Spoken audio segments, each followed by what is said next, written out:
For 10,000 years, the Galactic Empire had called itself eternal.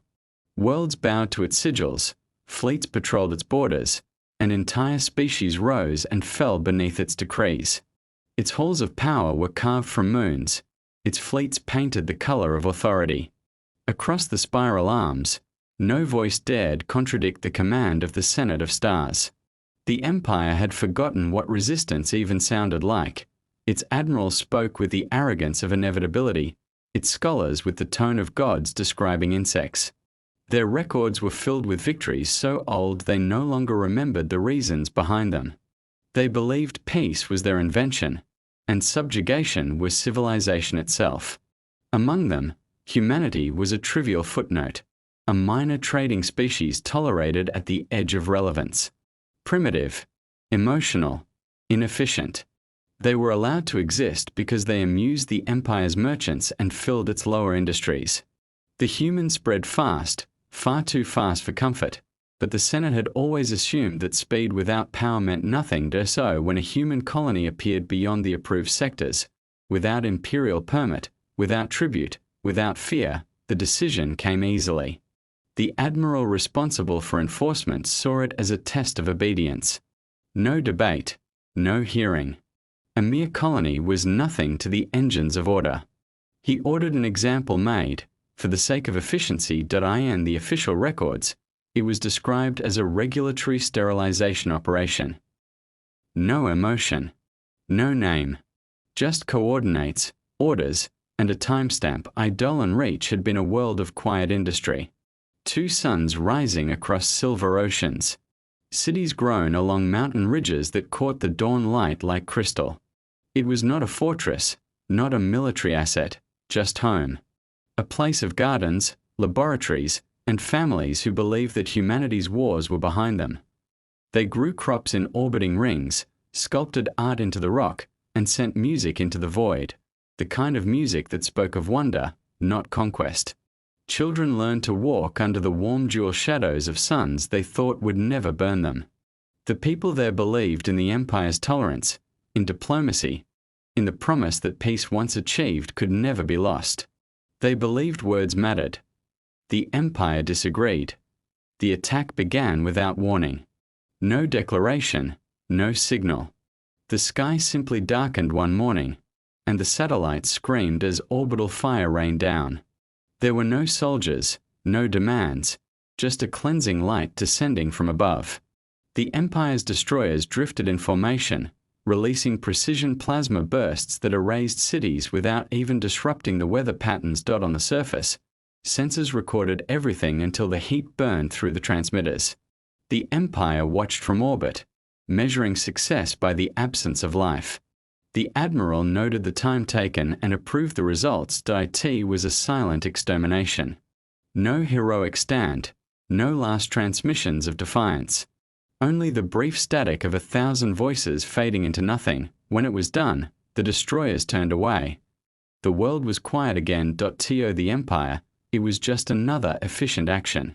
To humanity, it was a wound so deep it changed what they were. The news reached human space 3 hours later. At first, disbelief. Then silence. The networks filled with the word Eidolon. No need for context. Every human knew someone there, or someone who knew someone. Families erased, names removed from records, coordinates now marked as restricted. There was no official statement. The Empire offered no explanation, no apology. They simply erased mention of the planet from their star maps.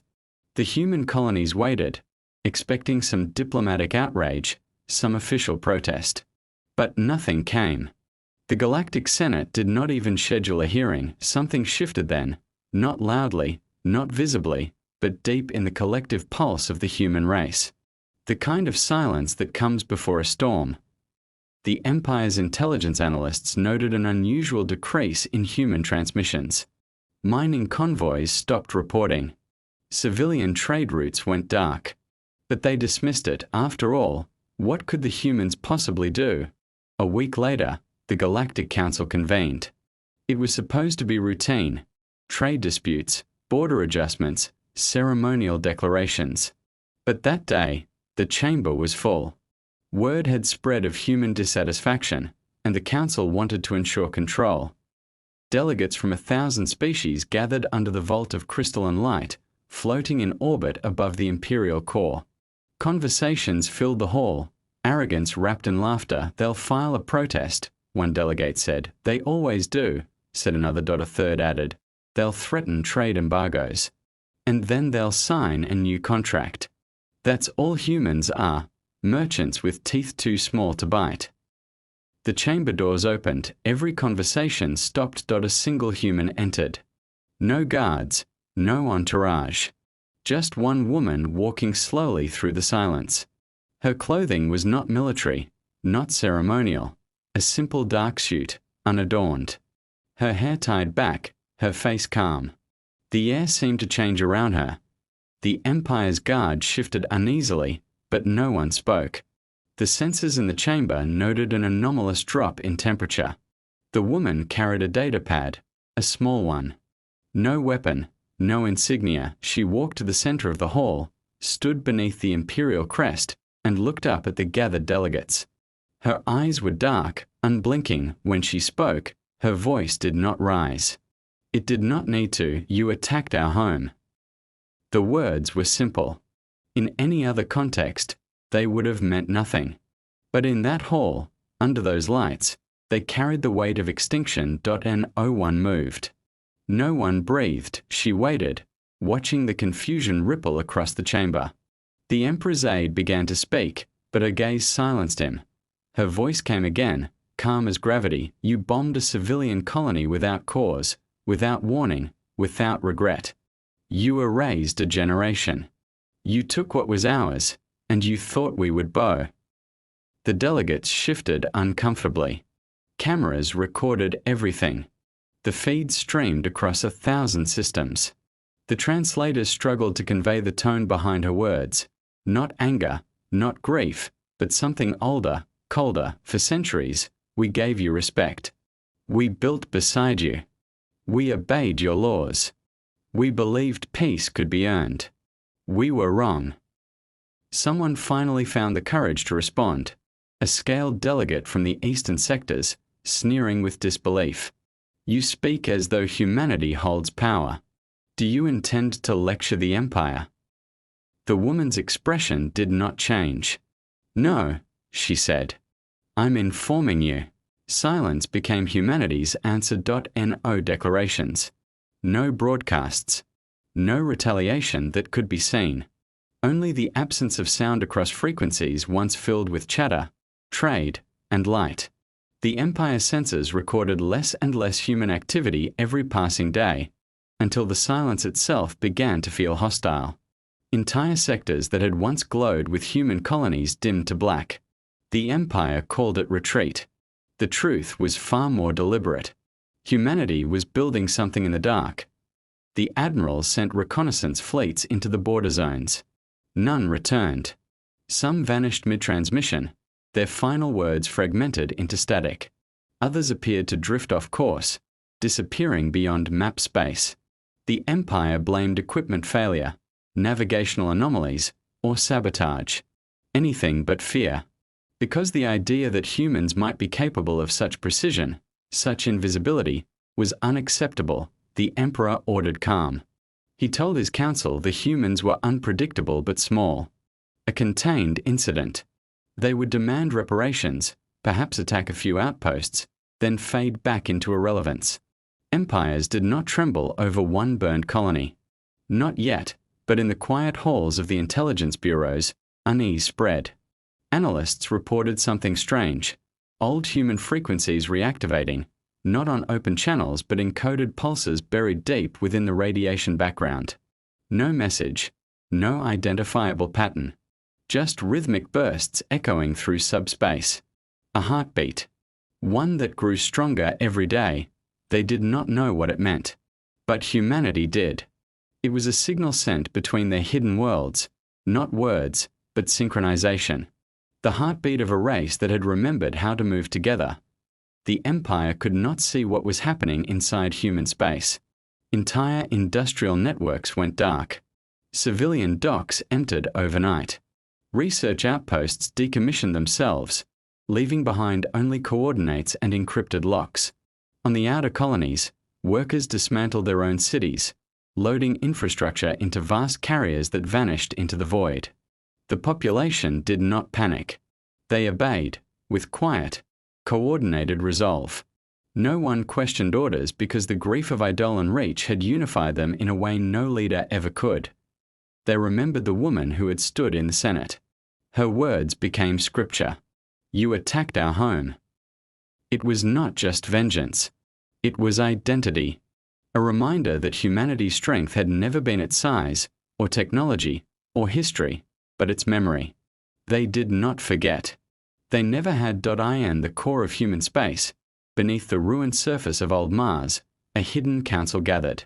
The air was thin, the light dim, but the resolve absolute. No one argued. No one shouted. They spoke in brief, efficient sentences, each carrying the weight of final decisions. There would be no peace treaty, no negotiations. They would not demand justice from those who did not understand it. They would build their OWN.at. The head of the chamber stood the same woman who had faced the Empire, her identity now openly known.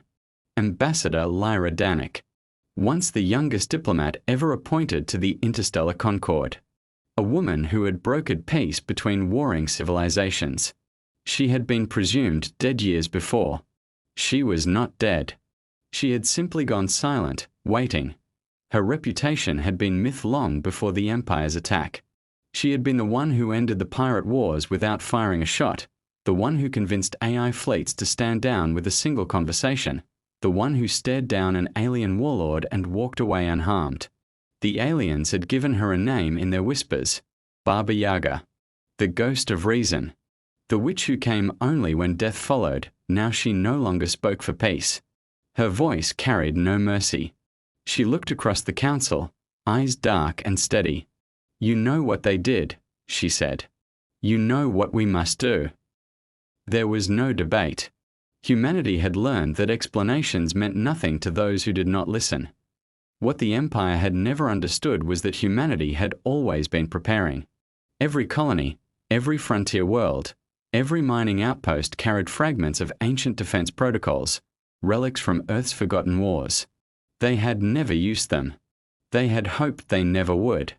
But under Lyra's command, those fragments came together like muscle memory. Orbital rings once used for transport were converted into accelerators. Cargo ships were refitted with stealth armor and gravitational shrouds. Civilian drones became autonomous strike swarms. Entire moons vanished behind black veils of quantum interference, their signatures erased from scanners. Humanity's economy, once dependent on trade, restructured overnight into war production. They did not announce their rearmament. They simply became quiet, efficient, cold. The Empire's first true warning came when an entire fleet failed to report from the Vale sector. 50 ships, gone. The last transmission contained only a single phrase, "We found them." The recording ended in silence. When the Empire sent a recovery team, they found nothing. Not debris, not radiation, not a trace of engagement. It was as if the fleet had been erased from existence. Soon after, other sectors followed. Patrol routes ended abruptly. Colonies that had once been loyal to the Empire suddenly went dark. Supply chains faltered. The Empire's logistics grid began to fracture, and still they refused to admit the truth. The humans were no longer hiding. They were moving. But they moved in ways the Empire could not comprehend. Through gravitational tunnels thought impossible, through spatial distortions once considered unstable. Their ships left no warp trails, no emissions, no light. They were invisible not because they cloaked themselves, but because they rewrote the fabric of detection itself. What had begun as a scattered civilization had become something else, a singular mind. A collective purpose shaped by grief, sharpened by fury. Inside the Empire, rumors began to circulate. Traders whispered of silent black vessels seen at the edges of systems, massive constructs that did not answer hails, that disappeared the moment they were scanned. Entire outposts began surrendering to phantom threats.